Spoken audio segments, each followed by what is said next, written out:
Welcome to Kavya academy guys, I am D K Gupta.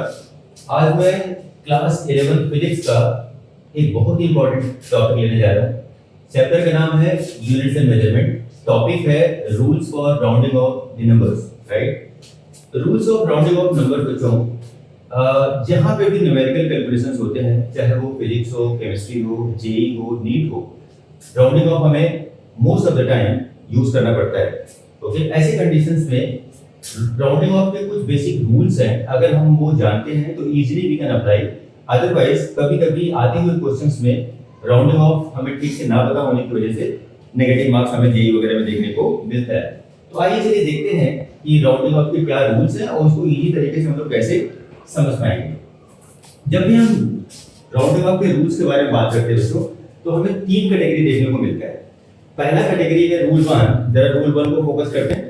देखिए, एक suppose मान लीजिए हमारे पास नंबर है, एग्जांपल के थ्रू मूव करते हैं ताकि इजीली आप लोगों को कनेक्ट हो जाए। सपोज मान लीजिए कि अपने पास नंबर है 6.232। ये 4 डिजिट नंबर है, इसको हमें 3 डिजिट में सपोज आंसर को कोट करना है, राइट। तो ऐसे कंडीशंस में हमें क्या करना है, 2 लास्ट में जो 4th प्लेस पे नंबर है उसको क्या करना है, राउंड ऑफ करना है। ओके, तो ऐसे कंडीशन में जब इसको हमें राउंड ऑफ करना है तो सबसे पहले जिस नंबर को हमें राउंड ऑफ करना होता है उस पे हम फोकस करते हैं, क्या वो नंबर 5 से लेसर है, या क्या वो नंबर 5 से ग्रेटर है, या क्या वो नंबर 5 के इक्वल है, राइट। तो ये तीन पॉसिबिलिटी बनती है। चलिए पहला पॉसिबिलिटी देखते हैं, जब वो नंबर 5 से लेसर है। तो ऐसे कंडीशन में जब कोई नंबर जिसको हमें रिमूव करना है, अगर वो 5 से लेसर है तो वो इसके जो प्रीसीडिंग नंबर है इस पे कोई चेंज नहीं होता।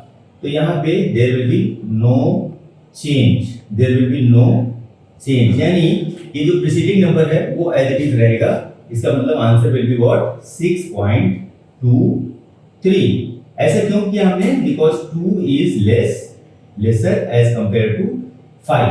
तो जिस नंबर को आपको राउंड ऑफ करना है उसका प्रीसीडिंग नंबर पे कोई, उसके प्रीसीडिंग नंबर पे कोई इम्पैक्ट नहीं आएगा अगर वो नंबर 5 से लेसर है। This is rule number 1। Now come to rule number 2। Suppose इस वाले एग्जांपल में मान लीजिए हम लोग 3 प्लेस पे आंसर करना चाहते हैं और हमें 7 को क्या करना है, राउंड ऑफ करना है, रिमूव करना है। तो अगर ये नंबर 5 से ग्रेटर है तो इसका जो प्रीसीडिंग नंबर है, इसके प्रीसीडिंग नंबर में हम लोग क्या कर देते हैं, +1 कर देते हैं। क्या कर देते हैं बच्चों, +1 कर देते हैं। ओके, तो आइए देखते हैं क्या इसका आंसर क्या होगा।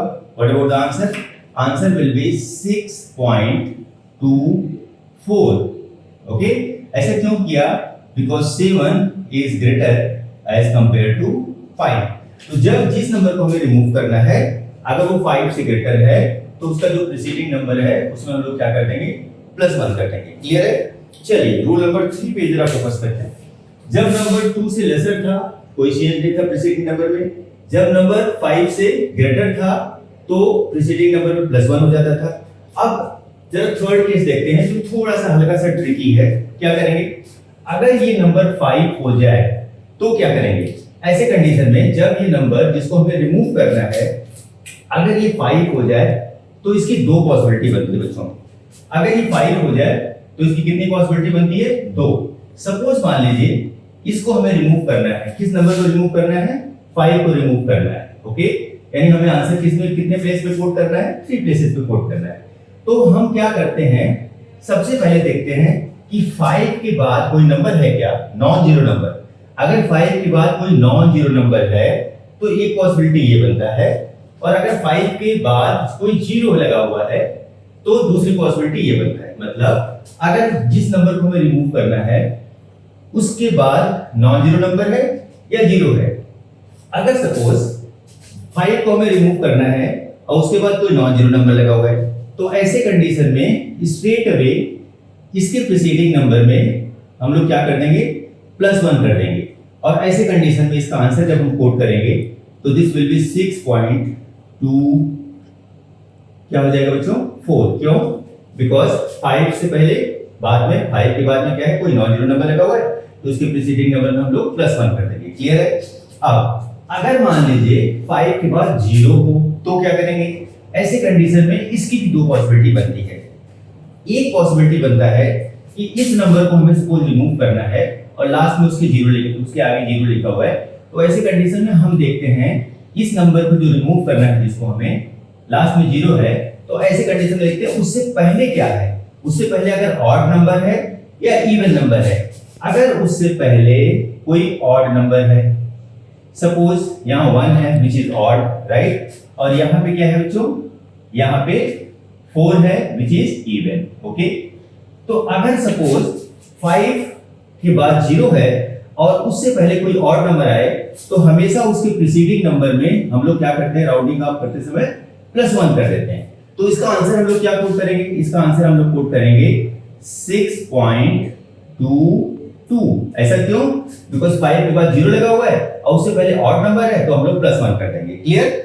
अब अगर सपोज मान लीजिए 5 को हमें क्या करना है, रिमूव करना है, उसके आगे 0 लगा हुआ है और उससे पहले कोई इवन नंबर है, तो इसमें कोई चेंज, इसके प्रीसीडिंग नंबर में कोई चेंज नहीं होगा, तो इसका मतलब नो चेंज।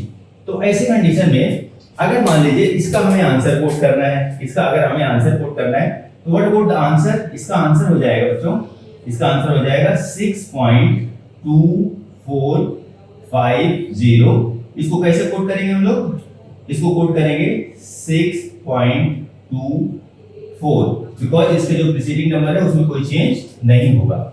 बट ऐसे कंडीशन में बेटे एक चीज हमेशा ध्यान रखें, कभी कभी बच्चों को बड़ा कंफ्यूजन होता है कि सर जब 5 के बाद 0 हो तो इससे पहले अगर ऑड हो तो +1 कर देते हैं, और 5 के बाद अगर 0 हो और उससे पहले इवन है तो प्रीसीडिंग नंबर में कोई चेंज नहीं होता।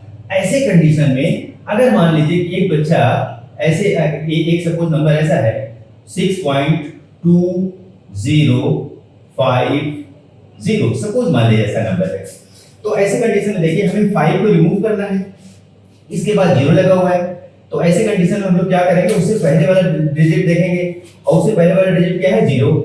0 ना तो इवन होता है ना ऑड होता है, तो अब क्या करें हम लोग, तो एक जब रूल है बच्चों, वो रूल क्या है कि 0 को हम लोग even number is considered to be as good as even number. तो ऐसे कंडीशन में जब हमें 5 को रिमूव करना है, तो उससे पहले अगर 0 है तो that will be considered as even number.